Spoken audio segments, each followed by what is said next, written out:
Renan yang tidak kuat menghadapi tatapan anak-anak akhirnya mulai bercerita tentang masa lalunya.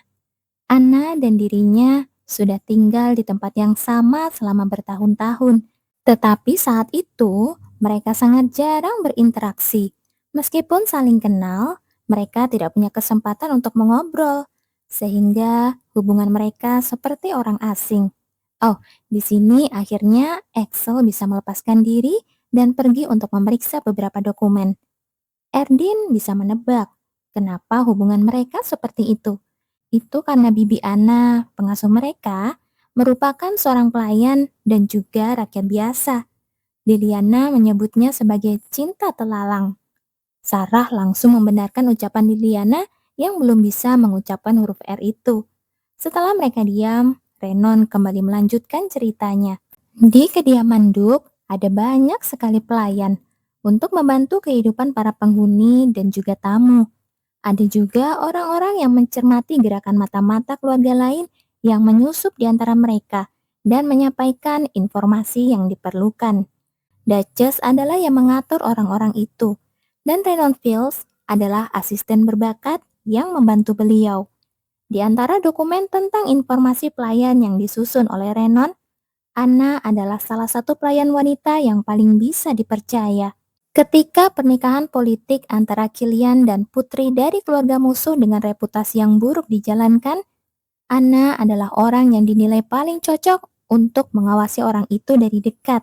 Karena dia tidak pernah menunjukkan emosinya, Anna dianggap mampu merespon dengan tepat, sekalipun Edith bersikap buruk dan tidak akan tergoda meskipun disuap.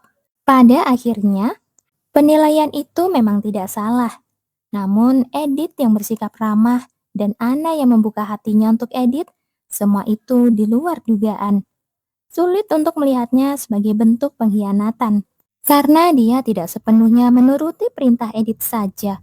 Justru, dia pernah melanggar perintah Edith berdasarkan penilaiannya sendiri.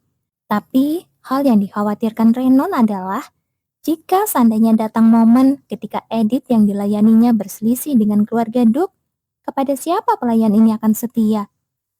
Kilian memerintahkan Renon dan Anna untuk menjaga keamanan Edith, karena menurutnya hanya mereka berdua yang dapat dipercayainya. Apalagi saat itu Lizzie benar-benar mencurigakan. Tanpa ragu, Anna pun menjawab bahwa dia akan menjaga Edith sekuat tenaga. Renon pun merasa penasaran, kenapa Anna melakukan itu? Ini jelas-jelas adalah permintaan yang bertentangan dengan keluarga Duke. Dia tidak wajib memaksakan diri untuk mengikuti perintah itu. Jika dia mengutamakan perintah Kilian dan berakhir buruk, maka tidak ada jaminan Kilian bisa melindunginya.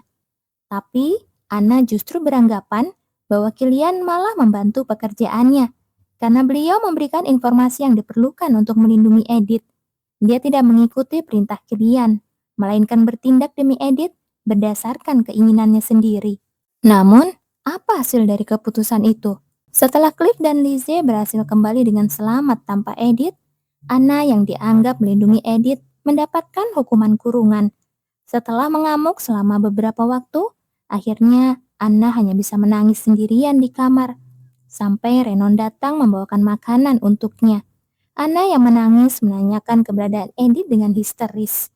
Renon pun mencoba menyadarkannya. Sekarang Anna bukanlah orang yang pernah dikenalnya dulu. Di dunia ini ada orang-orang yang ditakdirkan untuk lahir dan menjalani hidup yang sederhana. Keluarga Viscount Fields, sebagai keluarga ilmuwan dari generasi ke generasi, selalu beraktivitas di ibu kota tanpa memiliki wilayah kekuasaan. Kemudian, mereka secara sukarela menjadi pendukung yang membantu urusan administrasi pahlawan perang Magnus Ludwig. Kepercayaan antara generasi berikutnya, yaitu Axel Ludwig dan Theo Fields juga kuat, sehingga jalan yang diberikan pada generasi ketiga, yaitu Renon Fields, secara natural sama dengan jalan yang ditempuh oleh ayah dan kakeknya. Dia menempuh jalan itu dengan setia. Itu adalah jalan yang dijamin mulus, tidak perlu diperbaiki, karena dia juga tidak punya kekuatan untuk memperbaikinya. Mereka hidup untuk mendengarkan dan mengikuti. Jadi tidak perlu bicara dan memimpin. Jika dunia ini merupakan sebuah cerita, maka itu adalah kehidupan seorang figuran yang bahkan tidak tercatat namanya. Peran masing-masing adalah sesuatu yang sudah ditentukan sejak lama.